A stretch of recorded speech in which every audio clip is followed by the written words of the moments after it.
at the end of this year, beginning of next year, should see the start of deficit for natural graphite.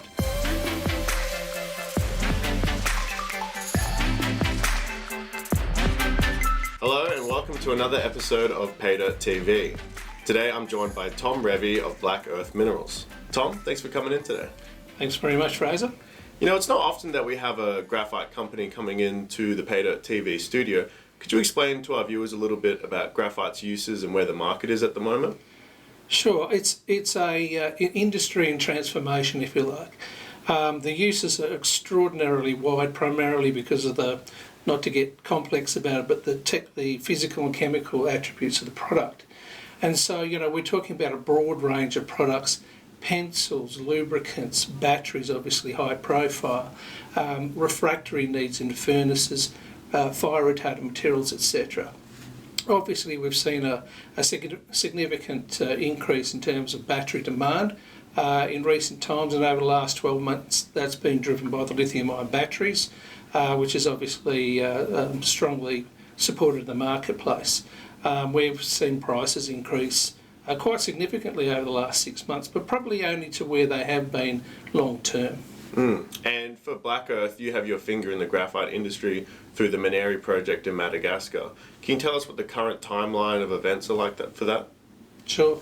Look, as we've said, the final feasibility, bankable feasibility study is due to be completed middle of the year. So we're talking about weeks now instead of months. And once that comes up, people will then be able to look at our project and realise what a quality project that is. So that'll be coming out in the next few weeks. On top of that, obviously, we've been doing further exploration in the area, particularly in the high-grade Razafi Northwest area. We'll be talking more about that and the impact on the resources. We'll be talking about locked-in, legally binding offtake arrangements. Obviously, once we do the feasibility study, that'll be a lot easier.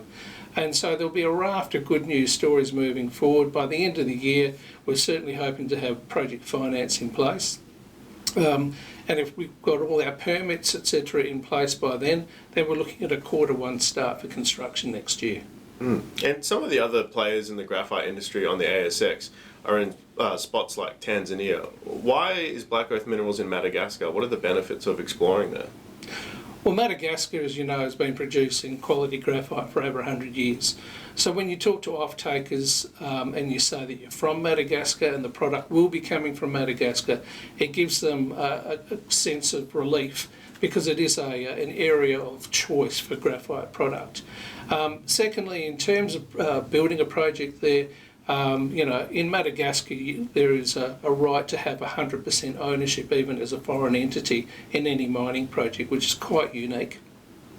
Fiscal regime is very attractive, 20% corporate tax rate, 2% royalties, and of course because there's been that long history in terms of graphite production, that the people there, the people's skills and experience and knowledge is there in terms of your geology, your mining, engineering, metallurgy, etc. So the fundamentals are strong in Madagascar for graphite, and that's fundamentally why we're there. And BlackEarth Minerals recently signed a deal for traceability of its graphite with a company called Circular. What exactly does that mean? Well, Circular is really a company that focuses on supply chain transparency. And so they've already got on their books organisations such as BMW, Mercedes-Benz, etc., all the top-end battery producers, and they're working their way backwards in terms of being able to, if you like, provide transparency and their imprimatur on the product that goes through from the mine through to ultimately batteries. So they're representing that group. So what we're doing by getting involved in them is that we want to be a producer of graphite concentrate and be a producer by choice, the number one. And supply chain transparency, that's quite a big fundamental of ESG narratives for companies. And I understand that BlackEarth takes ESG fundamentals very seriously. What are some other things you've done in the Madagascar region for that? Well, we see ESG as not optional. Okay, we see that as part of any good company's corporate governance when it comes to risk management. The environmental, the social, the governance aspects, and of course on top of that you can look at country aspects, technical aspects and market aspects. So any decent company, any decent board should be looking at those issues already. The difference that we've seen in the last few years is this transparency issue.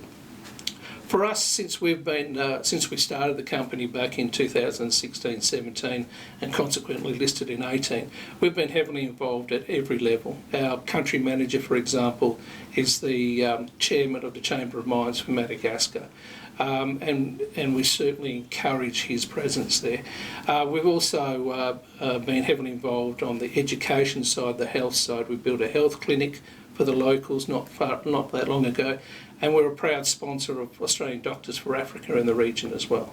And speaking of ESG, let's take it back a step through the conversation, and that graphite has a role to play in EV batteries and decarbonisation. Can you tell us a bit about that?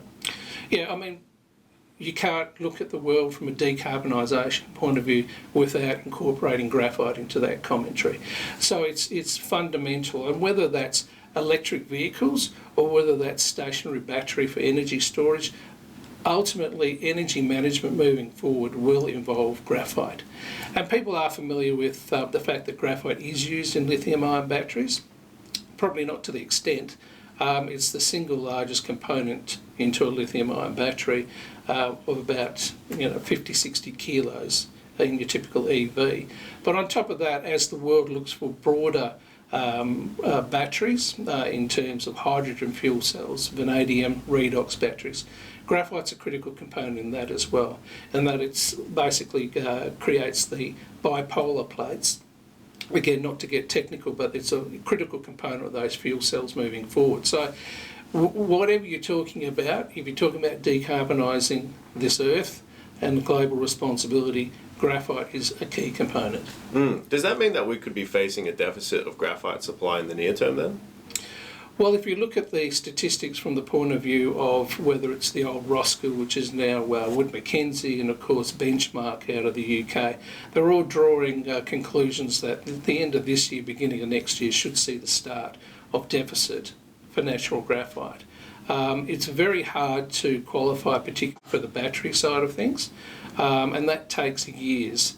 And so there is going to be a gap, not only from a mine development point of view, but from a qualification point of view moving forward. So ultimately, yes, it looks like there's going to be a deficit by the end of the year.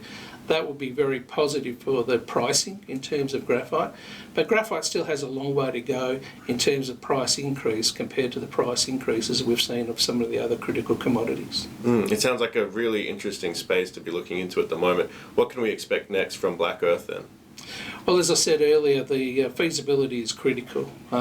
Mineria is our primary asset, and so we'll be heavily focused on that in terms of completing that, moving straight into front-end engineering design, finalising legally binding offtakes, and that should provide the project financiers the comfort to be able to draw and conclude a project finance package with us all before the end of the year. Well, Tom, it's been a pleasure having you in the studio and chatting graphite. Thanks for coming in. Thanks very much, Ray.